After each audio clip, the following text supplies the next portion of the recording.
Everyone, welcome back to my channel. So today I'm going to be showing you how to make orange oil for your hair. This is packed with vitamin C. It helps the hair strands to be smoothed out. If it's fried or dead, it really helps to restore it, and then the oil helps to moisturize and condition it. So pretty much this is a really good vitamin C oil for your hair. So with that being said, I'm going to show you how to make it. So let's begin.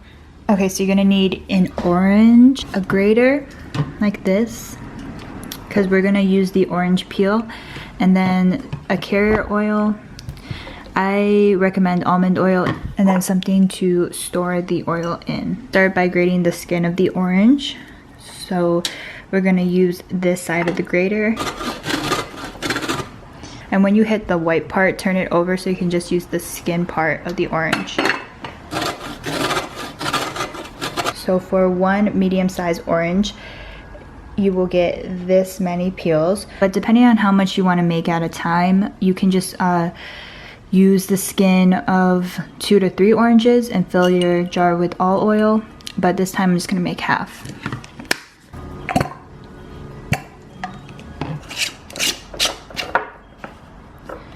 Alright, so you're going to store this in a cool, dark place for 4 days. I recommend just putting it in like a back of a cabinet or something. Just make sure it's sealed tightly, and we'll come back to check on it in 4 days. Okay, so it's day 4 and our oil has been soaking, so let's strain it.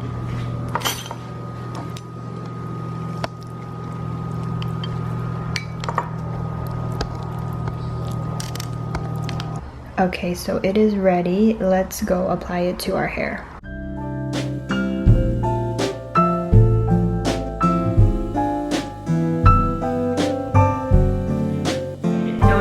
After using this oil that my hair was a lot more stronger feeling and restored. I personally like to just use it on the middle and ends of my hair, just because I feel like it really helps with dry and split ends.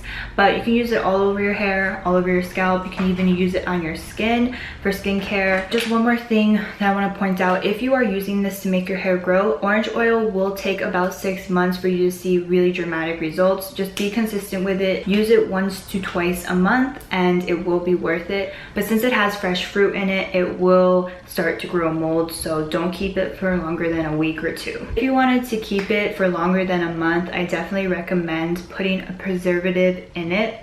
I personally don't. I just make it fresh, just because I feel like it works better that way. I will link more of my DIY hair care videos in the description box, and also make sure to subscribe for more videos. I will see you guys in my next video.